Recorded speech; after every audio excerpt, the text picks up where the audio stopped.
सन 1858 के पश्चात ब्रिटिश शासन के अंतर्गत भारत में किए गए सुधारों का मुख्य जो उद्देश्य था वो 1857 के विद्रोह जैसी घटना की पुनरावृत्ति को रोकना तथा साथ ही एक प्रशासनिक व्यवस्था को स्थापित करके भारत का उपयोग ब्रिटिश औपनिवेशिक हित में करना था। 1858 के इस शासन अधिनियम की जो विशेषताएं हैं, इसके तहत भारत का शासन सीधे महारानी विक्टोरिया के अधीन चला गया। गवर्नर जनरल का पदनाम बदलकर भारत का वायसराय कर दिया गया। यह वायसराय भारत में ब्रिटिश ताज का प्रत्यक्ष प्रतिनिधि बन गया।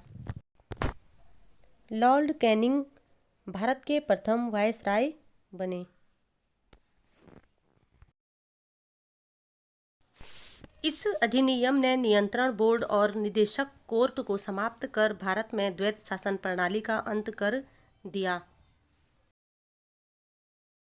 एक नए पद भारत के राज्य सचिव का सृजन किया गया, जिसमें भारतीय प्रशासन एवं संपूर्ण नियंत्रण की शक्ति निहित थी। यह सचिव ब्रिटिश कैबिनेट का सदस्य था, जो ब्रिटिश संसद के प्रति उत्तरदायी। 1 नवंबर 1858 को ब्रिटिश महारानी की घोषणा को भारतीय शिक्षित वर्ग ने अपने अधिकारों का मैग्ना कार्टा कहा। 1861 का भारतीय परिषद अधिनियम भारत के संवैधानिक विकास के इतिहास में 2 कारणों से विशेष महत्व रखता है। इस अधिनियम के द्वारा गवर्नर जनरल की परिषद में भारतीय प्रतिनिधियों को शामिल कर उन्हें विधायी कार्यों में सहयोग करने का अधिकार प्राप्त किया गया तथा गवर्नर जनरल की विधायी शक्तियों का विकेंद्रीकरण कर दिया गया। सेकंड, इसमें प्रांतीय विधान परिषदों को विधि निर्माण का अधिकार प्रदान किया गया, जिससे प्रांतीय स्वायत्तता का प्रारंभ हुआ। इस अधिनियम के अनुसार बम्बई और मद्रास की विधान परिषदों को कानून बनाने वह उनमें संशोधन करने की शक्ति प्रदान की गई।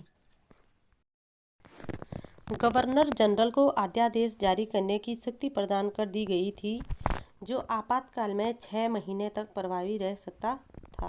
निर्वाचन पद्धति का आरंभ किया जाना इस अधिनियम की एक प्रमुख विशेषता है। प्रांतीय परिषदों के गैर सरकारी सदस्य नगर पालिका, जिला बोर्ड, विश्वविद्यालय एवं वाणिज्य मंडल द्वारा प्रत्यक्ष रूप से निर्वाचित किए जाते थे। भारत परिषद अधिनियम 1909।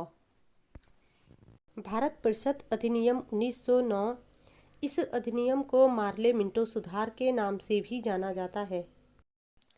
लॉर्ड मार्ले इंग्लैंड में भारत के राज्य सचिव थे, जबकि उसी समय लॉर्ड मिंटो भारत में वायसराय थे। मार्ले मिंटो सुधार का लक्ष्य भारत परिषद अधिनियम 1892 के दोषों को दूर करना, मुस्लिम अल्पसंख्यकों को खुश करना तथा उग्रवाद और क्रांतिकारी राष्ट्रवाद का सामना करना था।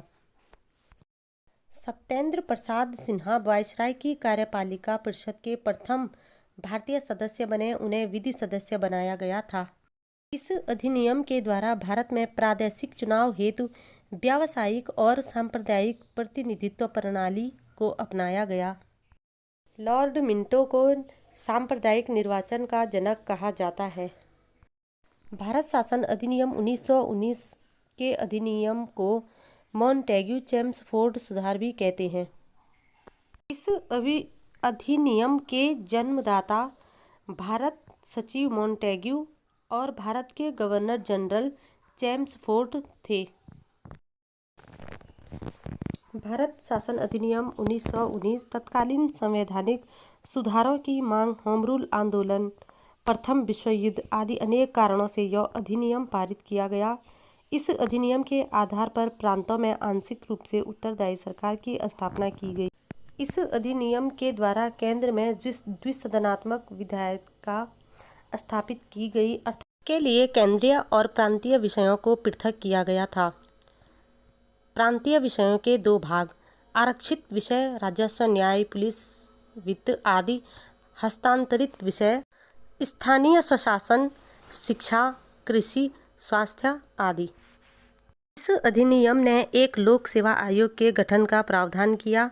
इसी के परिणाम स्वरूप 1926 ईस्वी में सिविल सेवकों की भर्ती के लिए केंद्रीय लोक सेवा आयोग का गठन किया गया।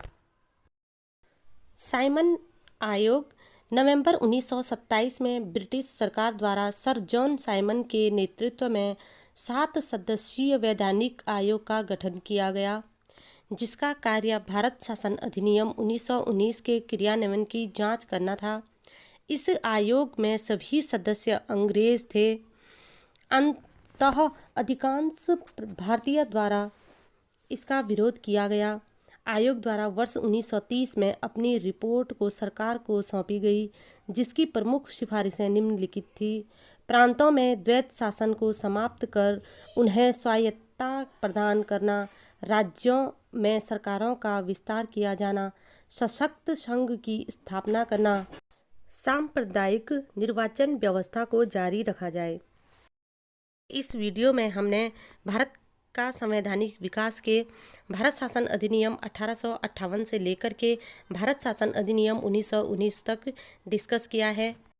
आगे मिलते हैं अपने नेक्स्ट वीडियो में, जिसमें हम जानेंगे भारत शासन अधिनियम 1935 के बारे में। तब तक के लिए यह वीडियो पसंद आता है तो प्लीज़ मेरे चैनल को लाइक और सब्सक्राइब करना न भूलें। नमस्कार।